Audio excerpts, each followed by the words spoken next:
হযরত মুসা আলাইহিস সালাতু ওয়াস সালামের যুগের ঘটনা। একজন বড় পাপিষ্ট ছিল, জীবনে এমন কোন গুনাহ নাই যে গুনাহ সে করে নাই। তার গুনার প্রতি অতিষ্ঠ হইয়া, মানুষ তার গুনার প্রতি অতিষ্ঠ হইয়া গ্রামের লোকেরা তাকে হাত পা বেঁধে জঙ্গলের মধ্যে ফেলে দিয়ে আসে। জঙ্গলের মধ্যে থাকতে থাকে, কিছুদিন থাকার পর মালাকুল মউত যখন তার সামনে এসে উপস্থিত, এর আগ মুহূর্তে সে বান্দা আল্লাহর কাছে ডেকে ডেকে বলতেছে, ওগো মালিক, তুমি ছাড়া তো আমাদের আর কেউ নাই, তুমি ছাড়া তো আমার আর কেউ নাই। আল্লাহ গো, তুমি যদি মাফ না করো কে আমাকে মাফ করবে? তুমি যদি মাফ না করো কে আমাকে মাফ করবে? তুমি যদি আমাকে মাফ করো তাহলে তোমার কোনো দিকে কমবে না, তুমি যদি আমাকে মাফ না করো তোমার কোনো দিকে বাড়বে না। আল্লাহ গো, তুমি আমাকে মাফ করে দাও। সারাটা জীবন অন্যায় কাজ করেছি, সারাটা জীবন নাফরমানি করেছি, আমার কাছে কালেমার দাওয়াত কম আসে নাই, আমার কাছে কালেমার দাওয়াত কম আসে নাই, আমাকে লোকেরা কম বোঝায় নাই। ওগো আল্লাহ, তুমি আমাকে মাফ করে দাও। মাফ না করলে কোথায় যাব, কার কাছে যাব? বাবা যখন মারে তখন মার কাছে আশ্রয় নেওয়া যায়, মা যখন প্রহার করে তখন বাবার কাছে আশ্রয় নেওয়া যায়, বাবা মা যখন প্রহার করে তখন দুনিয়ার কারো না কারো কাছে আশ্রয় নেওয়া যায়। ওগো আল্লাহ, ওগো মালিক, তুমি যদি আমাকে মারো, তুমি যদি আমাকে আযাব দাও, ওগো আল্লাহ, কার কাছে যাব, কার কাছে গিয়া মাফ চাইবো? ওগো আল্লাহ, মেহেরবানি করে মাফ করে দাও। এইরকম কান্না করতেছে, কান্না করতেছে, চোখের পানি তার এমন ভাবে পড়তেছে, দাড়ি ভিজতেছে, দাড়ি ভিজে জমিনের মধ্যে চোখের পানি পড়তেছে, কান্না করতেছে। বান্দাটা কান্না করতে করতে করতে করতে আমার আল্লাহর কাছে এমন গ্রহণযোগ্যতা অর্জন করেছে, মহান আল্লাহ রাব্বুল আলামিন তার ডাকে সাড়া দিয়া তার জিন্দেগির সব গুনাহ মাফ করে দিয়েছেন। ওই বান্দাটা তাওবা করতে করতে করতে করতে হঠাৎ ইন্তেকাল করে। ইন্তেকাল হওয়ার পরে হযরত মুসা আলাইহিস সালাতু ওয়াস সালামকে মহান আল্লাহ বলে দিতেছে, পয়গম্বর মুসা, ও দুস্ত, দেখো অমুক জঙ্গলে আমার একটা পাগলা আশেক, আমার পাগলা একটা আশেক মারা গেছে, ওই আশেকটার জানাজা তুমি পড়াও, দাফন কাফনের ব্যবস্থা করো। ও মুসা, আর তুমি একটা ঘোষণা দিয়ে বলে দাও, একটা ঘোষণা দিয়ে দাও, মুসা রে, ও মুসা, তুমি ঘোষণা দিয়ে বলে দাও যে আমার এই বান্দার জানাজার নামাজ অংশগ্রহণ করবে, মহান আল্লাহ তার জীবনের সব গুনাহ মাফ করে দিবে। আল্লাহু আকবার। আরো জোরে বলেন না আল্লাহু আকবার, আরো জোরে বলেন আল্লাহু আকবার। হাত উঠায়া বলেন আল্লাহু আকবার, আল্লাহু আকবার।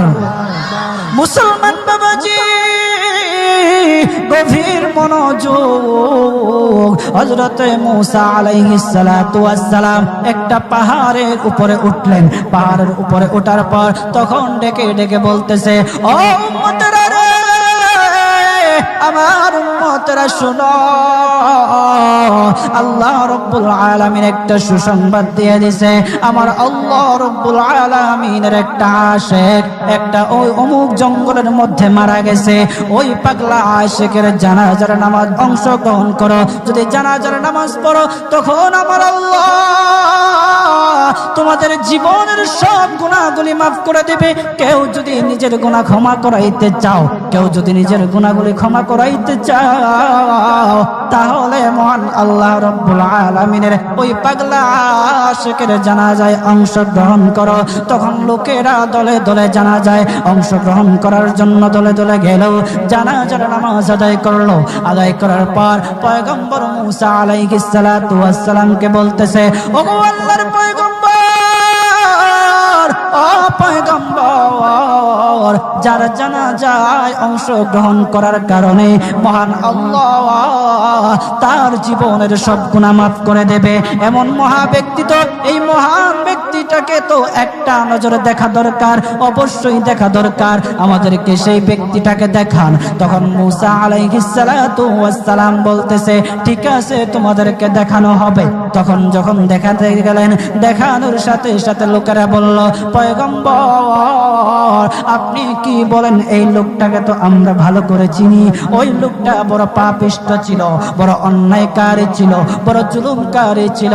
ওগো পয়গম্বর, সমাজে এমন কোন গুনাহ নাই যে সে করে নাই।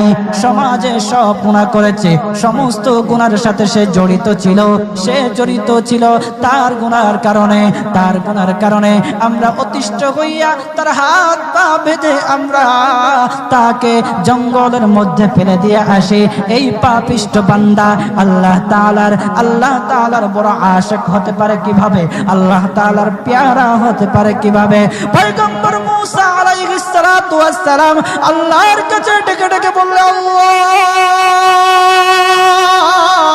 লোকেরা কি বলতেছে আর তুমি কি বলো? ওগো আল্লাহ, এর সমাধান কি? সমাধানটা তো তুমি দিয়ে দাও। আল্লাহ রাব্বুল আলামিন পয়গম্বর মূসা আলাইহিস সালাতু ওয়াস সালামকে সমাধান দিয়েছে।